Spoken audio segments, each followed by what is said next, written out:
សកម្មភាពសប្តាហ៍ទី3 ខែមិថុនារបស់ឯកឧត្តមយ៉ែន សុវណ្ណា ប្រធានព្រឹទ្ធភូមិឧត្តមក្រុមប្រឹក្សាពិគ្រោះនិងផ្ដល់យោបល់ ភ្នំពេញ ថ្ងៃពុធ 800 ខែចេស ឆ្នាំម្សាញ់សតវត្សរ៍ពុទ្ធសករាជ 2569 ត្រូវនឹងថ្ងៃទី18 ខែមិថុនា ឆ្នាំ 2025 ឯក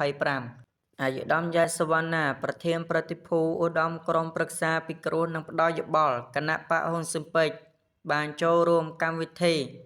ការធ្វើដំណើរថ្មើរជើងដើម្បីបង្ហាញការចូលរួមជាថ្លុងមួយគាំទ្រដល់ប្រមុខរាជរដ្ឋាភិបាលនិងកងកម្លាំងជួរមុខកម្ពុជា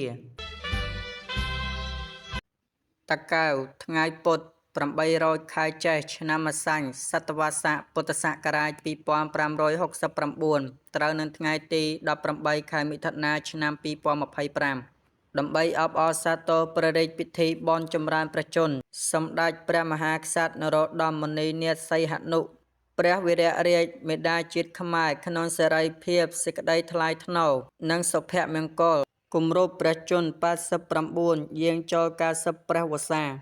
ទូលព្រះបង្គំទាំងអស់គ្នាជាកូនចៅសូមក្រាបបង្គំក្រាបលំអងធូលីព្រះបាទថ្វាយនៅសពសាធុការពរជ័យសិរីសួស្តីជ័យមង្គលវិបុលសុខគ្រប់ប្រការ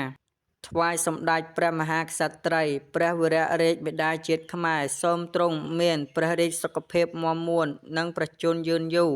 ជាង100ព្រះវស្សាជាម្លប់ដល់កូនចៅក្នុងឱកាសនោះដែរសហជីវិនឯកពិសិដ្ឋជាអនុប្រធានក្រុមការងារបោះឆ្នោតខេត្តតាកែវតំណាងដ៏ខ្ពង់ខ្ពស់របស់ឯកឧត្តមយ៉ែន សុវណ្ណា